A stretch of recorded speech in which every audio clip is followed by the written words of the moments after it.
A paz do Senhor, que bom!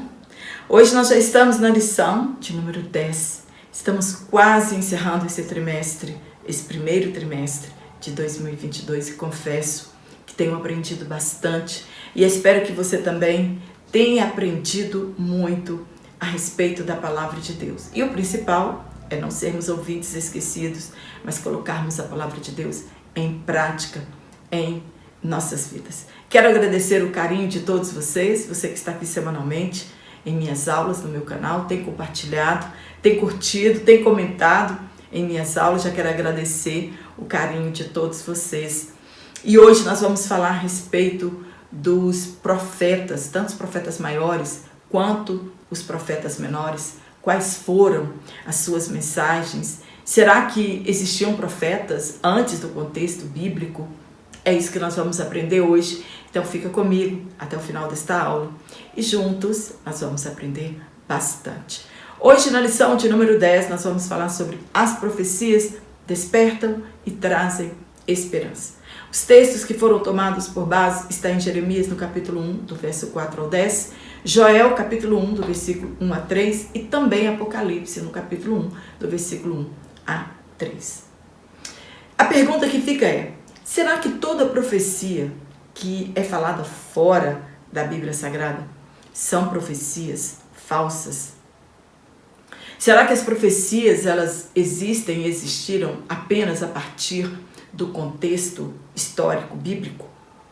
A profecia bíblica ela está incluída em longa tradição de profecias no Antigo Oriente.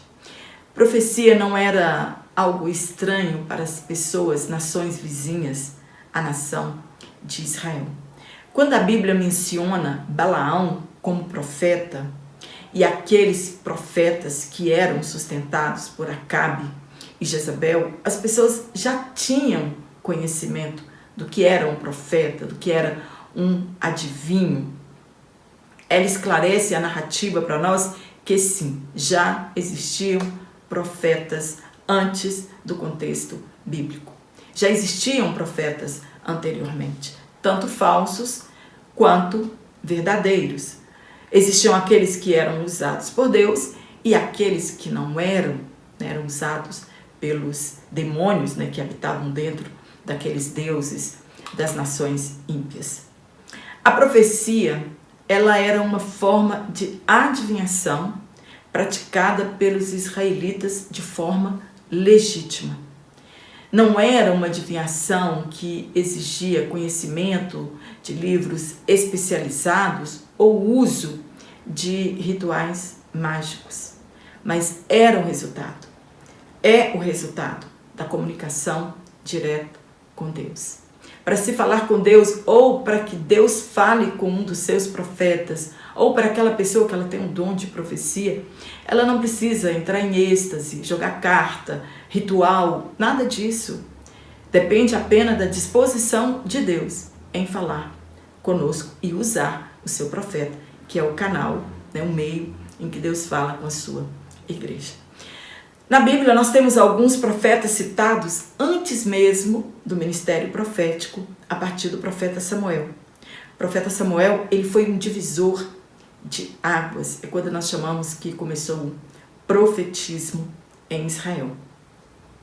E os que já citei anteriormente, Balaão e também os profetas de Acabe e de Jezabel, nós temos também profetas na Bíblia antes do ministério profético. Nós temos Abraão e Moisés, que foram chamados de profetas. Eles são arquétipos dos profetas que viriam. Eles já profetizavam em nome de Deus. Deus revelou-lhes os seus mistérios. Eles receberam a revelação dos profetas, dos propósitos divinos. Moisés, no seu tempo de peregrinação, ele referiu a si mesmo como profeta. E foi um pedido do povo que alguém falasse a eles ao invés de Deus. E este é o papel do profeta. É falar de Deus para o povo. Trazer a mensagem que Deus quer dizer ao povo por intermédio dele. Os profetas escritores do Antigo Testamento, eles foram designados, abre aspas, de profetas clássicos. E os primeiros deles apareceram no século 8 antes de Cristo. Então, antes deste período, profetas como Natã, Elias, Eliseu e tantos outros que são mencionados na história bíblica, eles não escreveram nada a respeito dos seus oráculos. Então, eles são chamados de profetas pré-clássicos, que não escreveram nada a respeito dos oráculos que eles receberam de Deus. Suas mensagens, os pré-clássicos, suas mensagens eram dirigidas ao rei e diziam respeito à política pública ou a outras questões de importância nacional. Em contraste, os profetas clássicos, eles se dirigiam ao povo quando transmitiam suas mensagens de caráter social e espiritual. E a mensagem não era somente ao rei, né? Os pré-clássicos, eles eram profetas que viviam mais ali dentro do palácio, assistindo ao rei, falando para o rei, ajudando o rei, né, a governar a nação. Durante o período pré-clássico, os profetas Moisés, Débora, Samuel, Elias e Eliseu, eles cumpriram seu papel em tempos difíceis. E durante o período clássico, a atividade profética, ela gerou em torno de 3 momentos cruciais. Primeiro momento crucial, a crise assíria, que provocou a queda do Reino do Norte e o cerco de Jerusalém, 760 a 700 a.C. Quem profetizou? Amós, Oséias, Miqueias e Isaías. Segundo momento crítico, o apogeu babilônico, que resultou na queda da Síria e a queda de Judá e Jerusalém em 650 a 580 a.C. Quais profetas profetizaram? Abacuque, Sofonias, Naum, Jeremias e Ezequiel. E o terceiro momento crítico foi o período pós-exílio, com o governo persa e a crise de identidade da nação. Isso foi no período de 530 a 480 a.C. Quem profetizou? Zacarias, Joel, Obadias, Malaquias e Daniel. Vou abrir um parêntese aqui. Daniel, ele cumpriu seu papel durante o exílio e também poderia ser incluído no período pós-exílio. Os oráculos dos profetas escritores, eles podem ser divididos em 4 categorias gerais. Primeiro, eles avisavam o povo quanto ao que eles haviam feito de errado. Segunda categoria da mensagem, eles diziam ao povo o que eles deveriam fazer e como eles deveriam agir e pensar. Terceiro momento da mensagem, eles descreviam a ação que Deus pretendia tomar em resposta às suas transgressões. Então o povo era avisado de tudo.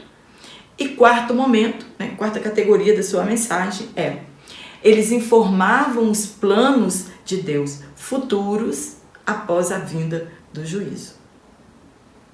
Profetas maiores, eles são assim chamados, não porque eles eram mais importantes que os demais profetas chamados de profetas menores, mas porque eles receberam mais oráculos de Deus, então eles escreveram mais.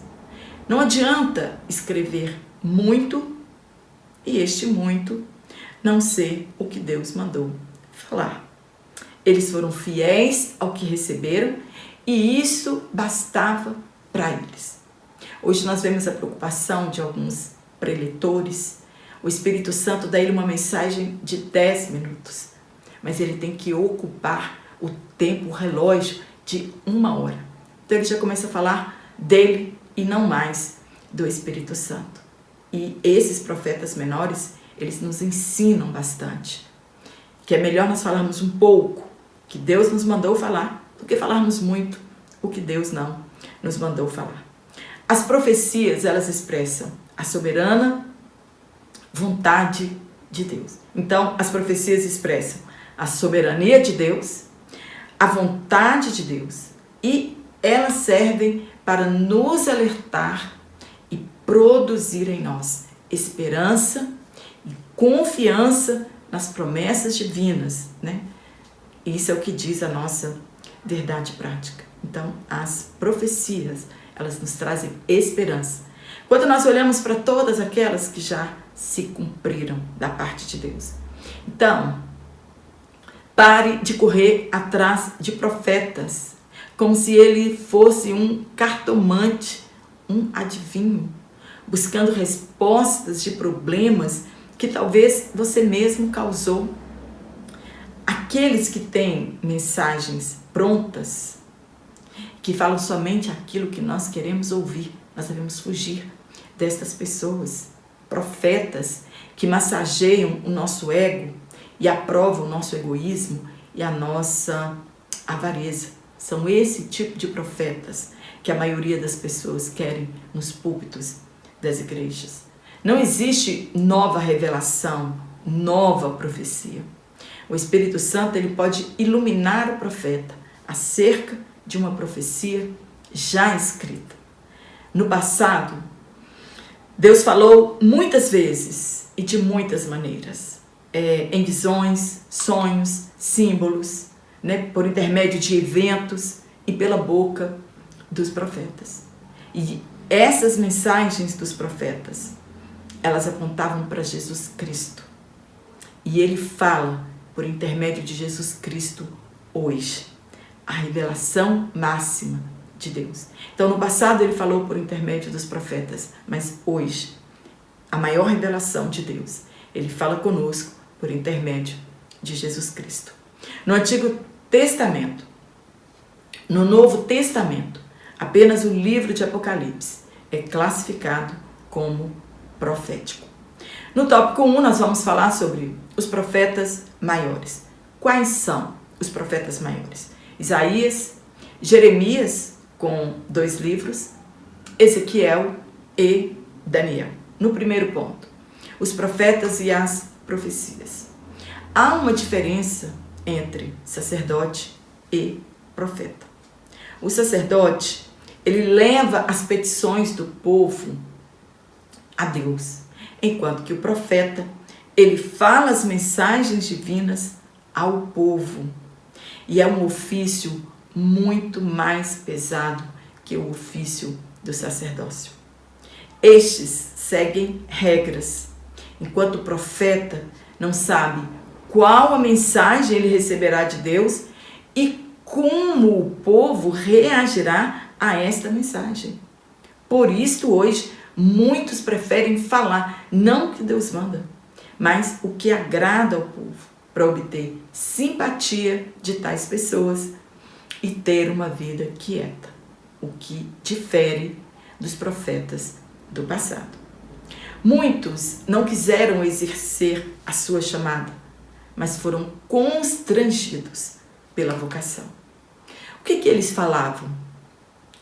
A sua mensagem era sobre o passado, sobre o presente e sobre o futuro da nação de Israel e de outras nações.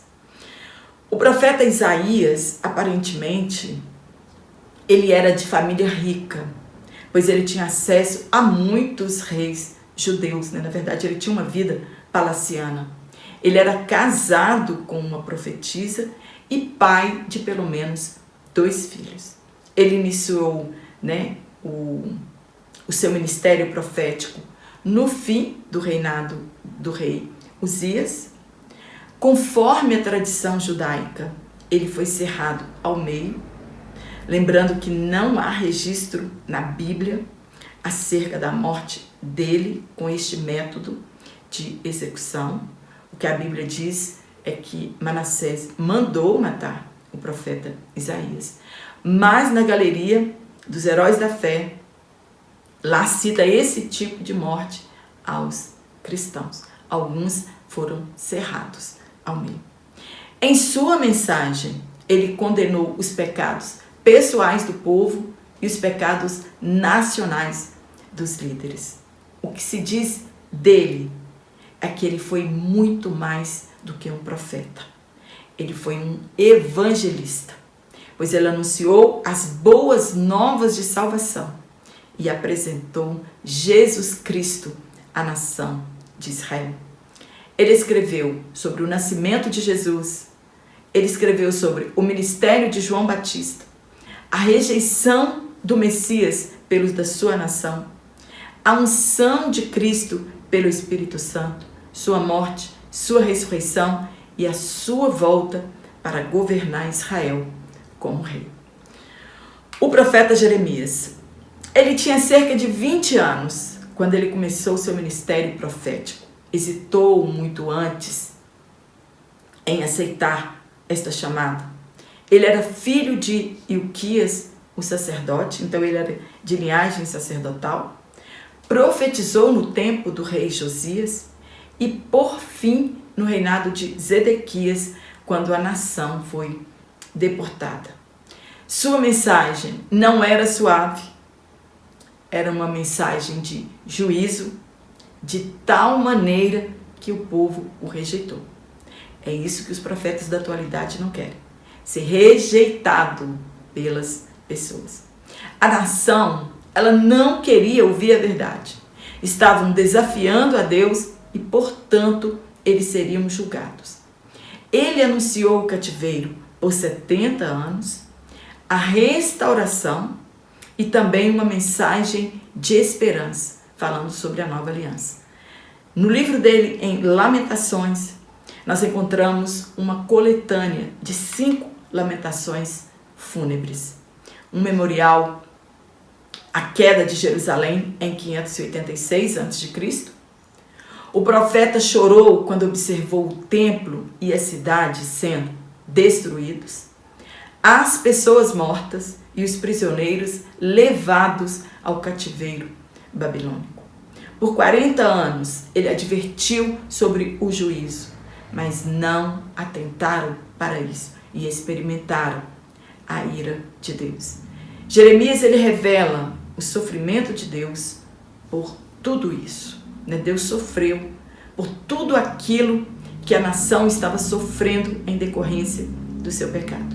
Terceiro ponto, os profetas Ezequiel e Daniel.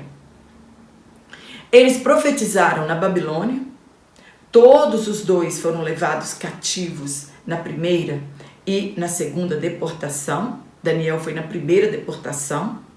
Ezequiel era sacerdote, deixou de exercer sua função ministerial, sendo chamado por Deus para ser profeta.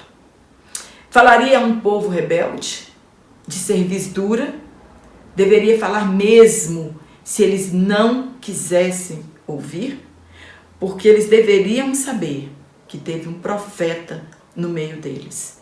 Foi um profeta de experiências maravilhosas, mas que também pagou um alto preço ao exercer a sua vocação.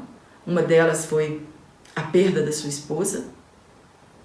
Ele profetizou acerca do julgamento de Israel, sobre o julgamento das nações vizinhas e, por fim, profetizou sobre a restauração da nação. Seu livro tem uma das passagens mais pregadas, o Vale dos Ossos Secos. Os profetas de Deus, eles eram desprezados por apontar os pecados do povo. Eram normalmente mortos por esta causa. Hoje, como muitos profetas naquele tempo se corromperam por não suportar a rejeição das pessoas. E, infelizmente, pregam mentiras para serem aplaudidos e aceitos pela maioria das pessoas. Então, profetas como hoje, naquele tempo também, existiram, porque eles queriam a aceitação das pessoas.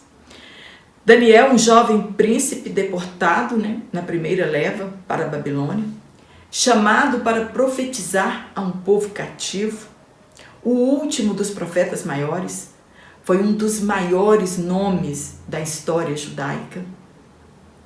Foi um homem que viveu ao longo do reino de 4 governantes, Nabucodonosor, Belsazar, Dario e Ciro.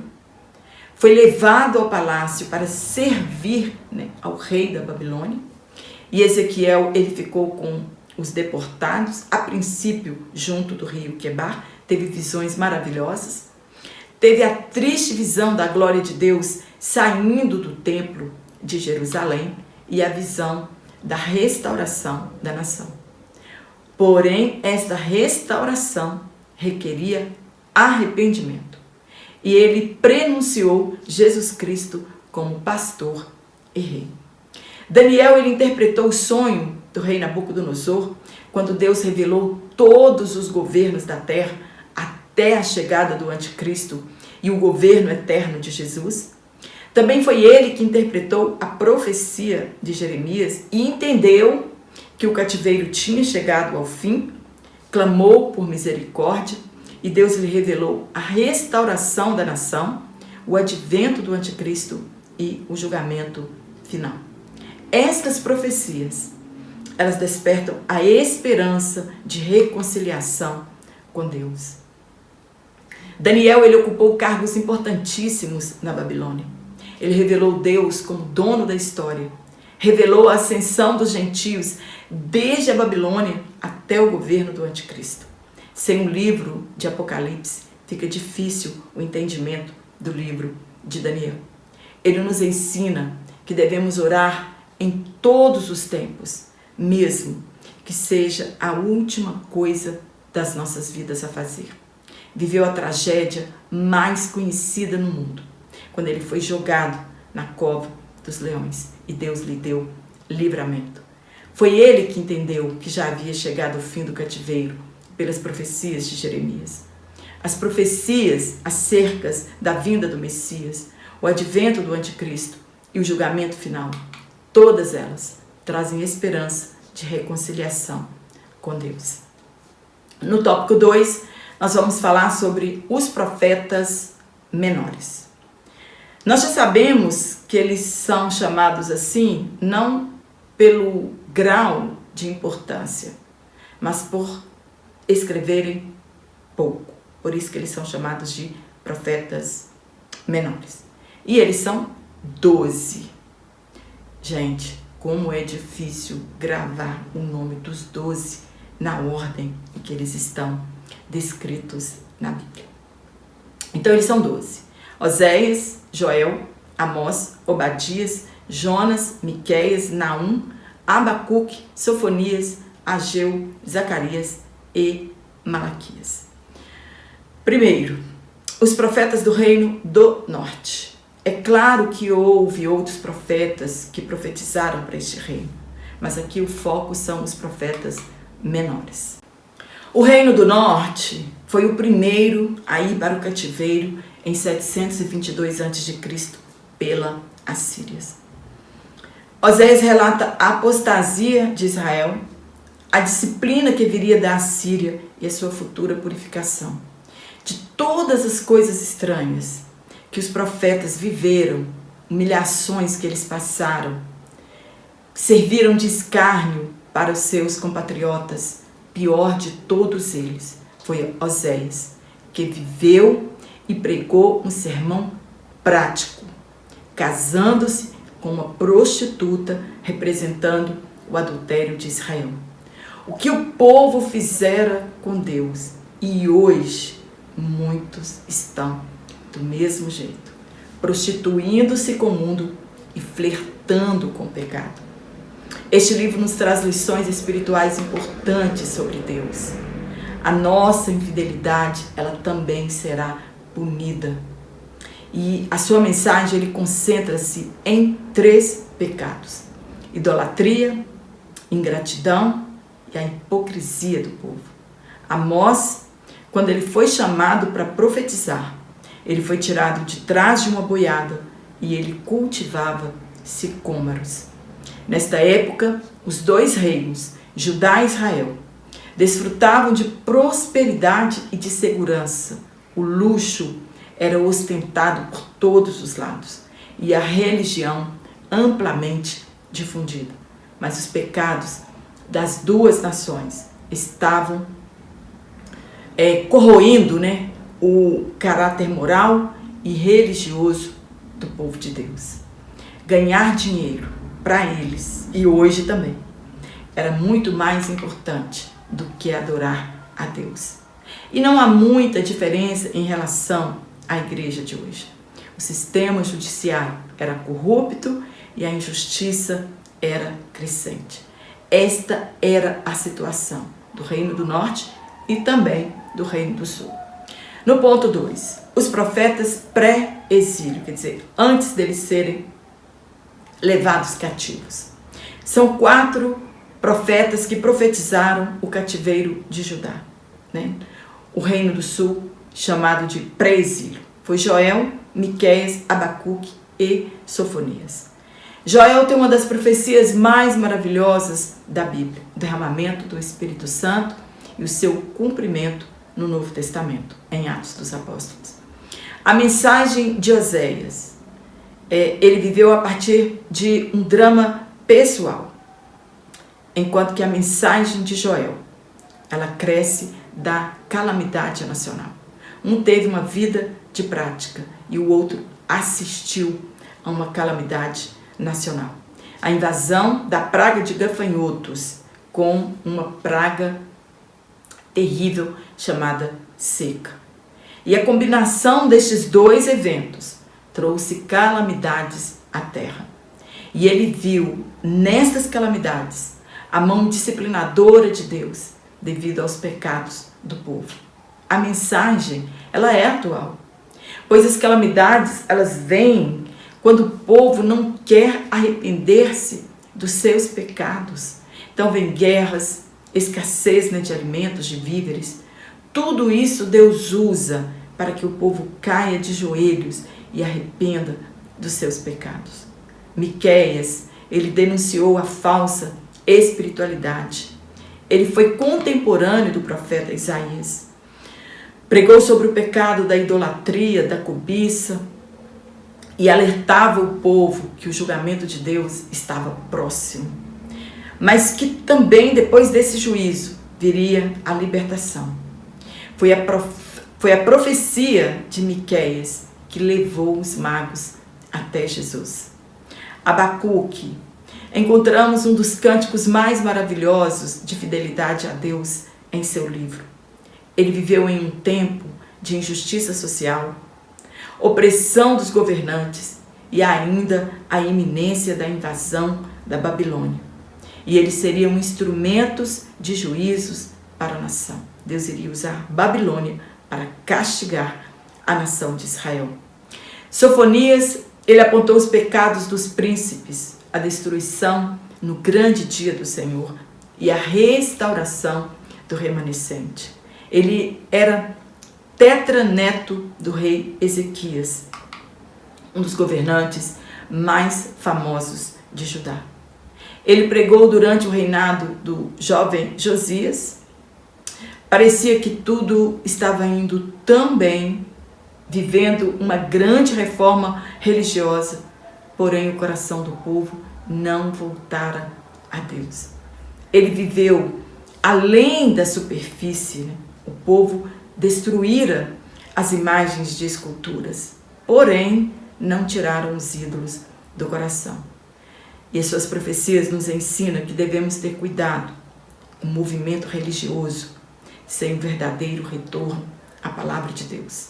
Ele pregou o julgamento de Judá, das nações e a futura restauração do povo. Todas as profecias abordam o juízo, mas também a misericórdia divina em prover o livramento. No ponto 3, os profetas pós-exílio. Cumpridos 70 anos de exílio e sendo erradicada a idolatria definitivamente do meio do povo de Israel, era hora de retorno para a reconstrução das cidades. Encontraram resistência por parte dos opositores, por parte dos inimigos daquela obra. Foram desanimados por muitos, né? Deixaram a reconstrução da cidade de lado. dos muros, e Deus usou estes homens para encorajá-los novamente. Ageu, Zacarias e Malaquias. Ageu, ele persuadiu o povo a reconstruir o templo. E Deus prometeu prover tudo para a reconstrução. E prometeu que a glória da segunda casa seria maior do que a primeira. E isso cumpriu quando Jesus Cristo foi apresentado no templo em Jerusalém. Havia 60 anos que a obra estava parada, cada um cuidando das suas coisas, cuidando da sua vida. E Deus então envia uma mensagem aos 2 líderes daquela época, Zorobabel, governador, e Josué, o líder religioso. Zacarias animou o povo na reconstrução do templo e disse que não era por força, mas pelo Espírito de Deus. Não era por força nem por violência, mas era pelo Espírito de Deus. E ele anunciou a vinda do Messias como um renovo do Senhor. Zacarias, ele era sacerdote e profeta. Malaquias, ele repreendeu o desleixo dos sacerdotes. Povo que deixou de contribuir na casa de Deus e foram chamados de ladrões por roubarem nos dízimos e nas ofertas. Eles também estavam desprezando o casamento e a mulher da sua mocidade. Esta era a situação em que estava mergulhada a nação de Israel. Foi o último dos profetas antes do período interbíblico. Ele assevera que o dia do Senhor está vindo e que naquele dia Deus fará diferença entre aqueles que servem e aqueles que não servem a Deus. No ponto 4, os demais profetas, Jonas, Naum e Obadias. A gente quase nem se ouve pregar as mensagens destes profetas. Jonas, ele foi um profeta enviado para pregar o arrependimento à nação de Nínive. E por 40 dias ele fez isso e a nação se converteu. Mas a princípio ele não queria ir.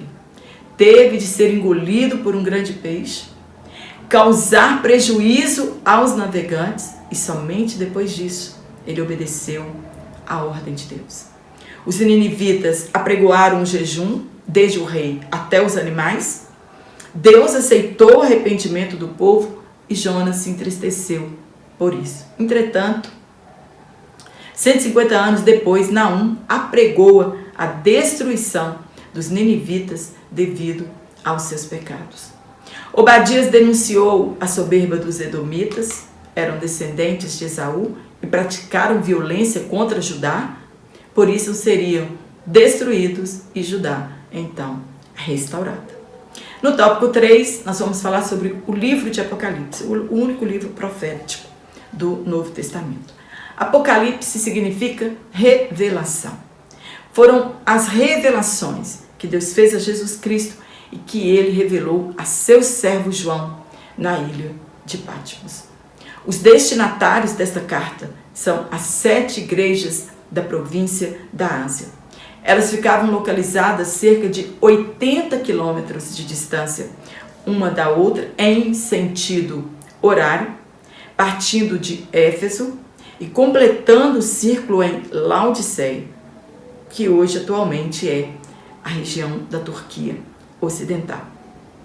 A Ásia Menor, que é chamada de Ásia Menor. Cujas igrejas está exatamente na ordem bíblica: Éfeso, Esmirna, Pérgamo, Tiatira, Sardes, Filadélfia e Laodiceia. Todas elas em um sentido horário. O livro encerra o cânon no Novo Testamento e revela a vitória final do reino de Deus. Tudo que vai se cumprir, que já se cumpriram, os governos, tudo está registrado aqui no livro de Apocalipse. Ponto 2. Ele traz uma mensagem de esperança. Jesus, ele disse a João: escreve as coisas que tens visto e as que são e as que vão acontecer. Isso significa o registro do passado, do presente e do futuro. Quando lemos este livro, devemos ter a convicção de que Deus controla a história e eu preciso estar com a minha vida de acordo com com a vontade de Deus. Tudo que ele revelou aos santos profetas, muitas profecias já aconteceram, outras estão acontecendo e outras ainda acontecerão. Deste modo, o livro de Apocalipse ele nos ensina a viver com Deus no presente, de modo a participarmos da eternidade com Deus. Então, o que eu estou vivendo hoje, aqui no meu presente, é que dirá se eu estarei na eternidade com Deus. Breve acontecerá a grande tribulação. Tudo concorre para isso. As peças já estão se encaixando. Nós precisamos estar alertas, né? Arrumando a nossa casa, colocando a nossa casa em ordem. Mas será que nós não estamos como a nação de Israel no passado, preocupados demais com a nossa vida terrena e nos esquecendo dos juízos divinos? Olha, tudo aqui é passageiro. As glórias, a fama, o poder, a riqueza, as lutas, as dores, as perseguições.